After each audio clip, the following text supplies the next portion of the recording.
Muy poco tiempo después, Federico Guillermo se enemistaba con Suecia.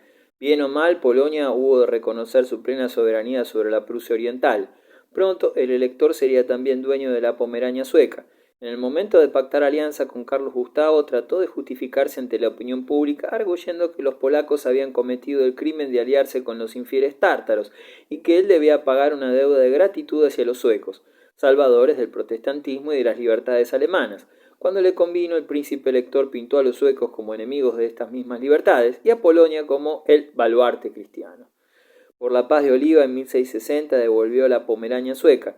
Su soberanía sobre Prusia Oriental fue el único beneficio conseguido. El príncipe elector quedó harto contrariado, pero se consolaba con el pensamiento de que había ganado muchísimo en experiencia política y militar, y que Brandenburgo era, en aquel momento histórico, el estado más poderoso de Alemania, a excepción de Austria.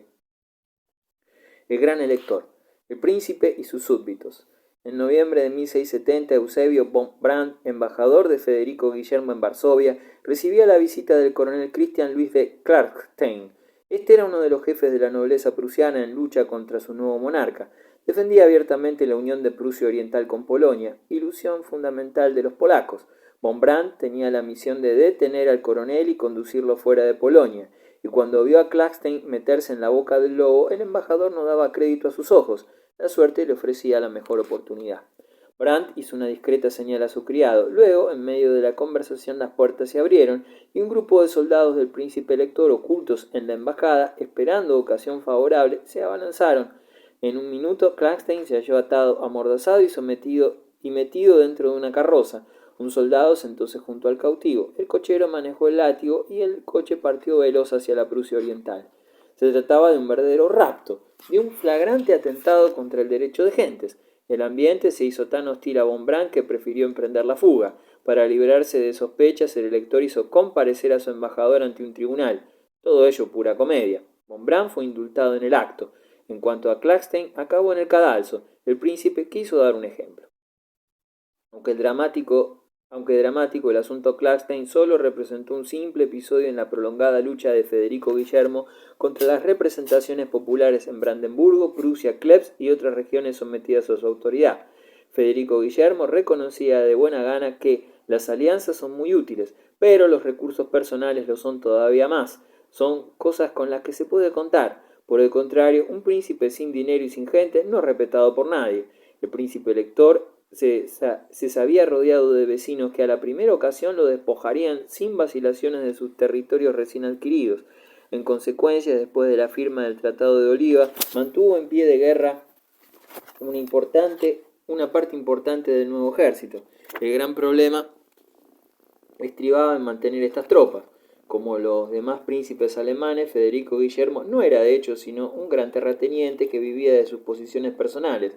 Se proponía lograr, pues, que se le concediera el derecho a imponer una tasa sobre determinadas mercancías vendidas en las ciudades. Estas contribuciones proporcionarían al príncipe rentas regulares. Por otra parte, un porcentaje de la carga fiscal pasaría de los campesinos a la nobleza y a los ricos mercaderes. Federico lograba así dos objetivos de una vez: pagaría su ejército y pondría fin al poder político de sus vasallos. Solo después de ello le sería posible reunir en unas todas las fuerzas de sus territorios dispersos y crear la poderosa administración centralizada que el príncipe elector estimaba indispensable. Oposición interna y dificultades financieras. Cuando la nobleza y la burguesía comprendieron las verdaderas intenciones de su soberano, hubo un levantamiento. Los hidalgos, orgullosos e indóciles, a menudo consideraban a Federico Guillermo como uno de sus iguales, sin más ceremonia. El estado perfecto para ellos era aquella Polonia donde los nobles escogían por sí mismos su propio monarca, sin perjuicio de combatirlo si llegaba el caso. Aceptar la contribución de un impuesto fijo sería renunciar para siempre a la realización de aquella república de aristócratas que consideraban su sueño ideal.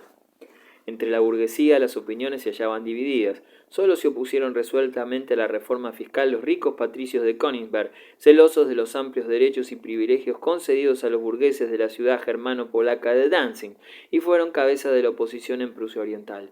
También los pastores luteranos predicaron resistencia al proyecto que acariciaba siempre el príncipe elector de extender su poderío. Se Su antipatía hacia los calvinistas se volvió contra Federico Guillermo y sus funcionarios. El príncipe elector justificó sus exigencias fiscales recordando a sus súbditos los peligros que amenazaban por la parte de Suecia y de Polonia, pero los súbditos creían muy poco en el peligro sueco y se mostraban desprovistos de sentimientos patrióticos. Además, pocos intereses comunes podían ligar a la Prusia Oriental, Berlín y Klebs. Los intereses de Prusia coincidían con los de Polonia, mientras que Kleb prefería colaborar con las Provincias Unidas y países renanos. Federico Guillermo, según los casos y necesidades del momento, negoció, hizo promesas o recurrió a la amenaza. Indiferente a los privilegios y derechos adquiridos, no vaciló jamás cuando precisó acudir a la fuerza bruta y consiguió cuanto se propuso. A su muerte, el impuesto sobre consumo se hallaba vigente en todas las ciudades y sentadas las bases de un impuesto general sobre la renta. Cada súbdito debía pagar una contribución personal. En el Brandenburgo los nobles obtuvieron la sustitución del impuesto de consumo por una contribución fija, toda vez que el soberano entregó los campesinos a discreción a la nobleza rural, tanto que en esta comarca la servidumbre se perpetuó hasta 1806. Federico Guillermo no experimentaba simpatía por los campesinos ni por los nobles. Para él, la consolidación y fuerza del Estado primaban sobre otras consideraciones. Federico Guillermo no quería ni podía cambiar nada. En torno a sus estados quedaban territorios que hubieran deseado apropiarse, y para conseguirlo le faltaba dinero. Los efectivos del ejército ascendieron a veces a 40.000 hombres. Eso sí, las tropas de Federico tenían un aspecto impresionante. Las relaciones con el exterior. Durante su reinado, el príncipe elector se esforzó en aumentar la capacidad física de sus súbditos.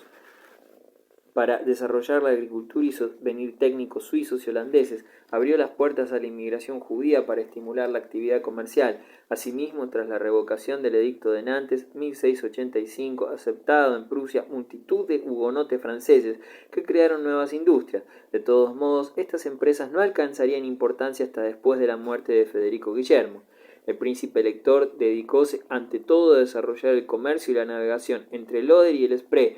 Hizo abrir un canal que se convirtió en excelente vía de comunicación entre Hamburgo y la rica Silesia y que contribuyó en gran manera al crecimiento de Berlín.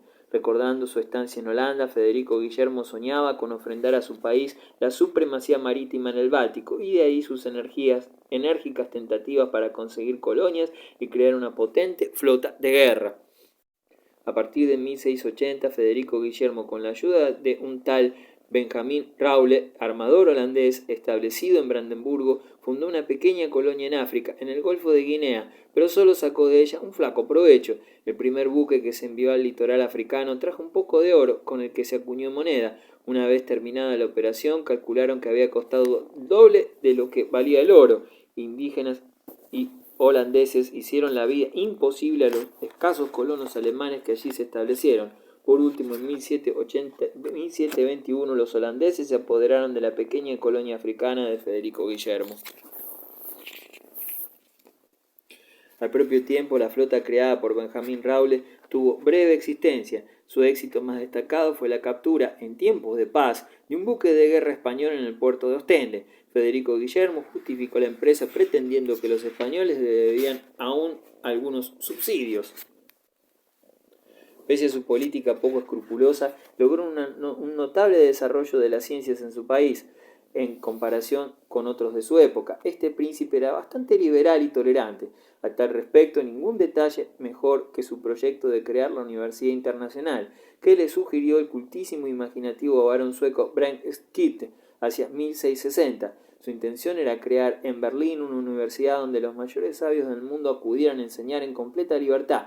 Las cátedras se repartirían a partes iguales entre católicos, protestantes, judíos y musulmanes, pero no había llegado aún la hora de esta empresa de tanta amplitud, y el proyecto no alcanzó realización práctica. Un hecho, sin embargo, da testimonio del espléndido eclecticismo de Federico Guillermo: el nombramiento de un profesor de chino en la Universidad de Berlín y la adquisición de numerosos manuscritos chinos.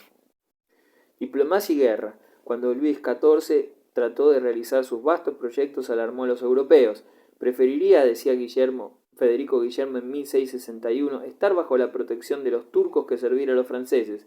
Sin embargo, en 1667, tras los éxitos de Luis XIV en los Países Bajos meridionales, el príncipe supo cambiar de hombro su fusil muy hábilmente. Federico Guillermo creía en la inminente caída del Imperio austríaco y contaba con explotarla con máximo fruto para sus intereses. Así pues, hizo redactar una memoria secreta en que sentaba las bases jurídicas de sus pretensiones sobre Silesia y encargó a sus generales que prepararan un plan de ofensiva. Siendo aliado del emperador en la guerra de Holanda, firmó a toda prisa una paz por separado con Luis XIV. Esta deserción en nada contribuyó a restablecer su prestigio comprometido tan gravemente, aunque esta vez demostró cierta vergüenza. El embajador francés en Berlín sentía maligno placer en contar por doquier que vio ruborizarse al príncipe elector algunas veces, después de firmar la paz. No obstante, meses más tarde, Federico Guillermo declaraba de nuevo la guerra a Luis XIV. En enero de 1676 el elector supo que las tropas suecas del mariscal Carlos Gustavo Wrangel invadían el Brandenburgo. Federico Guillermo se frotó las manos. Esto puede costarle la Pomerania. Ya no sentía el menor respeto hacia el ejército sueco, ni más admiración por los daneses, holandeses y austríacos. En junio de aquel año, Federico Guillermo alcanzó la célebre victoria de Berlín. Este éxito fue inesperado, incluso sorprendente. El ejército brandenburgués acababa de lograr a solas su primera gran victoria sobre un enemigo poderoso. La alegría de los berlineses no conoció límites cuando los trofeos, 14 banderas, 2 estandartes y 6 cañones desfilaron por la ciudad a los acordes de una música triunfal. En medio de la embriaguez que le causaban sus victorias, el elector supo que los holandeses entablaban conversaciones para concertar una paz por separado con Luis XIV. Federico quedó estupefacto e indignado. A petición propia había insertado en el Tratado de Alianza una cláusula que estipulaba que cada una de las partes contratantes era libre de retirarse de la lucha cuando lo creyera oportuno, pero jamás pudo sospechar que otro que no fuese él pudiera hacer uso de tal derecho. Federico Guillermo concentró toda su energía y recursos para salir airoso en su empresa. Cuando un ejército sueco de socorro procedente de Livonia intentó amenazar Königsberg, hizo colocar su artillería y su infantería sobre trineos, partió apresurado hacia Polonia y atravesó nieves y hielos. Los suecos se retiraron, pero una noticia más desagradable aún aguardaba al príncipe elector. El emperador también firmó la paz por separado. Federico Guillermo veía ya escapársele la Pomerania. Usando su astucia, empleó toda clase de medios, escribió cartas suplicantes a Luis XIV, incluso acarició la idea de sobornar a la Montespan, pero todo fue inútil. De sus conquistas solo pudo conservar algunas migajas. Los últimos años del gran elector. Federico Guillermo llegó a la conclusión de que la amistad francesa era su única salida. Le costó lo indecible firmar una alianza con el rey Sol. Le ofreció incluso enviar a un hijo suyo a Versalles en calidad de rehén, votar en favor de Luis XIV en la dieta que designase al próximo emperador, y se humilló hasta indisponerse con los más francófilos de sus ministros. Pero perder el decoro también se paga. Federico Guillermo obtuvo un subsidio francés y pudo costearse así un rearme apresurado, incluso febril. Luis XIV lo alentaba en esta empresa, pero cada vez que Federico Guillermo le proponía alguna campaña, el rey Sol rehusaba categóricamente la menor promesa, de modo que a la larga Federico Guillermo se cansó de esta alianza que solo le proporcionaba desprecios y humillaciones. Sentíase cada vez más aislado. Su hijo, el príncipe heredero, y la mayoría de sus ministros habían abrazado la causa del emperador.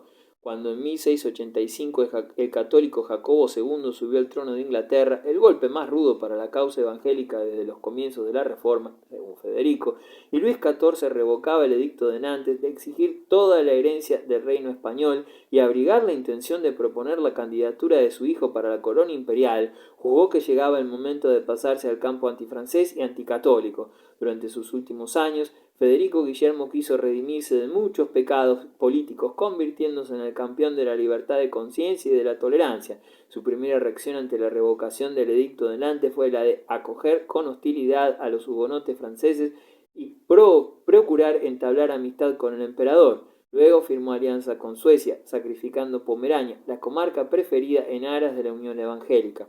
Después de la muerte de Luisa Enriqueta, Federico Guillermo se volvió a casar.